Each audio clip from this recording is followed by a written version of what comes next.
Привет, друзья! Ну что ж, вот и вышел новый комикс «Наследие Вейдера» от Marvel, созданный гениальным Чарльзом Соулом, мастером, подарившим нам Оби-Вана Энакина, культового темного лорда ситхов и множество других не менее интересных работ по любимой нами вселенной. Хотя на первый взгляд серия обещала лишь новую главу о Кайло Рене, ее название явно указывало на то, что нас ждут и новые детали из прошлого Дарта Вейдера, что и подтвердилось уже с первых выпусков. Помимо множества любопытных мелочей, фанаты наконец получили официальный ответ на вопрос, мучивший их годами, а именно, что Темный Лорд сделал с Уотта. И можете не сомневаться, вас ждет нечто неожиданное. Готовы погрузиться в историю? Тогда мы начинаем. Итак, сюжет начинается с того, что Кайло Рен, ставший верховным лидером после смерти Сноука, все еще находится в тени наследия своей семьи и никак не может найти свой собственный путь, а его желание разорвать связь с прошлым становится одержимостью. Чтобы лучше понять своего деда и укрепить власть, он в поисках скрытых тайн и могущества отправляется на Мустафар, к крепости Дарта Вейдера, где сталкивается со стражами, защищающими бывшую обитель Темного Лорда. Без труда перебив охрану, он поднялся наверх к главному входу, после чего тяжелые врата открылись, впустив его внутрь замка. Пройдя по мрачным коридорам, он встретил нечто. Таинственную фигуру из прошлого его деда. Это был Вани, давний слуга Дарта Вейдера. Именно он во время событий фильма «Изгой-1» сообщил находящемуся в бактокамере Темному Лорду о прибытии директора Орсона Кренника. Но сейчас это извращенное подобие Альфреда из Бэтмена имело удивительное тело киборга, напоминающее одного из монахов Ордена Бомар. Узнав, кто перед ним, Вани выразил желание служить Кайло Рену, как ранее служил его деду, Дарту Вейдеру. Однако Кайло был полон решимости разорвать свою связь с прошлым. Он выхватил световой меч, собираясь уничтожить Вани, поскольку тот был еще одним напоминанием о его наследии, которое его душило. Именно поэтому он жаждал уничтожить все его остатки и, наконец, освободить себя. Быстро сообразив, что пора спасать свою жизнь, Вани попытался разрушить заблуждение Рена о негативном влиянии прошлого. Он сказал Кайло, что сила и мощь Вейдера заключались как раз в сохранении всех болезненных воспоминаний, а не в их уничтожении. Сила Вейдера была в его прошлом, и он никогда не позволял себе забыть об этом, хотя та часть его жизни была полна ужасов. Его потери, боль, гнев, все, что с ним произошло, стали его топливом. Он никогда не оглядывался назад, но и никогда не отпускал свое прошлое. Вот почему темная сторона так глубоко в него проникла. После Вани предложил рассказать Кайло Рену, как Вейдер смог превратить свое болезненное прошлое в источник силы, и тот согласился. Далее события переносят нас на Татуин, который стал отправной точкой в становлении Дарта Вейдера. Вани планировал устроить для Кайло путешествие по ключевым вехам жизни его деда, молодого Энакина Скайуокера. Он хотел показать, насколько значимым было для него это место. Здесь Энакин впервые встретил женщину, ставшую ему женой, отсюда его забрали на обучение в Орден Джедаев, и тут он пережил утрату своей матери. Именно тогда, в момент этой страшной потери, Энакин обратил свою боль в силу, впервые прикоснувшись к темной стороне. Да, Вейдер был выкован не только в огне Мустафара. Выжженные пески Татуина также сыграли свою значимую роль. Однако он смог пройти через весь этот ад, что в итоге стало его топливом. Когда Кайло спросил, откуда Вани знает все эти подробности, тот ответил, что Дарт Вейдер когда-то поделился ими с Палпатином, доверившись ему, но император воспользовался этой информацией, чтобы сделать Вейдера инструментом в своих руках. После смерти императора и лорда Вейдера Вани использовал коды безопасности его деда, чтобы получить доступ к файлам императора. Как оказалось, тот вел тщательные записи, что было одним из главных ключей его успеха.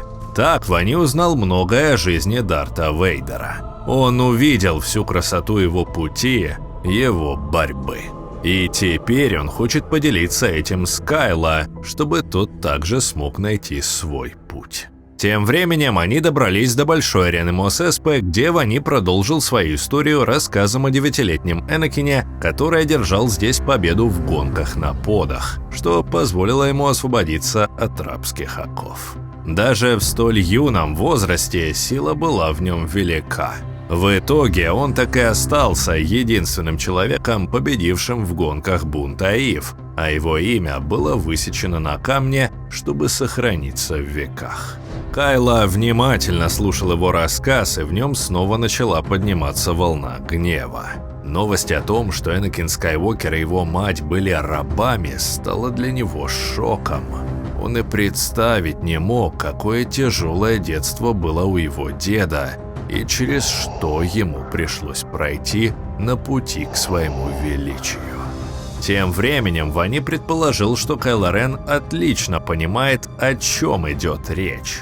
Его сила велика, и наверняка он с самого детства также шел по пути боли и страданий. Кайло слушал все это, и перед его глазами невольно всплывали картины из счастливого детства. Обучение под присмотром дяди Люка, беззаботные дни в кругу семьи, полеты с отцом на борту тысячелетнего Сокола. И все же он солгал, сказав Вани, что в свои ранние годы он так же, как и его дед, пережил немало испытаний. Это было жалкое зрелище. Кайло Рен не родился рабом. У него не было похожих проблем, и он даже близко не сталкивался с такими потерями, которые выпали на долю Энакина Скайуокера. Падение Бена Соло на темную сторону произошло под влиянием Сноука, который проник в его разум, посеял страх и сомнения, заставив отвернуться от семьи и принять тьму. Но, как бы там ни было, Кайло Рен все равно остается достаточно могущественным адептом силы, поскольку унаследовал кровь выдающейся семьи. Однако совершенно очевидно, что ему не суждено достичь той же силы на темной стороне, которой обладал его дед, Дарт Вейдер. Как бы он сам или Палпатин этого не желали. Из-за того, что в его жизни было так много света, вся борьба Кайло Рена сводилась к попыткам отказаться от своего прошлого.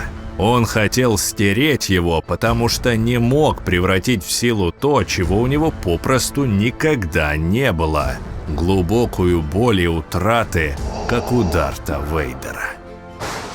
Все это говорит о том, что темная сторона никогда не была его истинным источником могущества. Ошеломленный и разгневанный откровениями Вани, Кайло вынул световой меч и одним движением стер имя Энакина из списка победителей гонок, а затем потребовал назвать ему того, кто был хозяином юного Скайуокера. Вани не стал возражать и сразу же отвел его к полуразрушенному магазину старьевщика Уотта. Увидев, в каком плачевном состоянии находится здание, Рен предположил, что это дело рук его деда, который вернулся сюда, чтобы отомстить Уотта за все годы своего рабства. Но Вани был вынужден разочаровать Кайло, а вместе с ним и очень многих фанатов «Звездных войн». Он объяснил, что Дарт Вейдер был сфокусирован на других вещах и не убивал Уотта, однако тайдрянец не был единственным владельцем Энакина Скайуокера. Мальчик достался ему от Хатта по имени Гордулла. Она все еще здесь, на Татуине, живет в своей крепости посреди пустоши. Желая стереть из истории всех, кто был причастен к рабству его деда, Кайло Рен решает лично разобраться с Гордуллой Хаттом. Эта серия комиксов только началась, и, вероятно, у нас еще будет возможность снова погрузиться в ранее неизвестные детали из прошлого Дарта Вейдера, ну а сейчас самое время подвести небольшие итоги. Как видим, сюжетная линия Уотта в наследии Вейдера обошлась без сцены мести, которую так ждали многие фанаты. Вани утверждает, что Дарт Вейдер не стал тратить время и силы на то, чтобы расправиться со своим бывшим хозяином. Но можно ли доверять словам старого киборга-слуги? Учитывая, сколько боли тайдерянец принес юному Скайуокеру, все это звучит не очень убедительно. Однако, верить этому или нет, решать только вам. Возможно, автор еще вернется к этой теме в следующих выпусках. Ну а пока официальный канон Диснея выглядит именно так. Вейдер не стал убивать Уотта. Понравилась история? Тогда ставьте палец вверх, подписывайтесь на канал и напишите свой комментарий. Именно по вашей активности под видео мы поймем, что такие ролики вам интересны. Спасибо за просмотр и до новых встреч в следующих видео.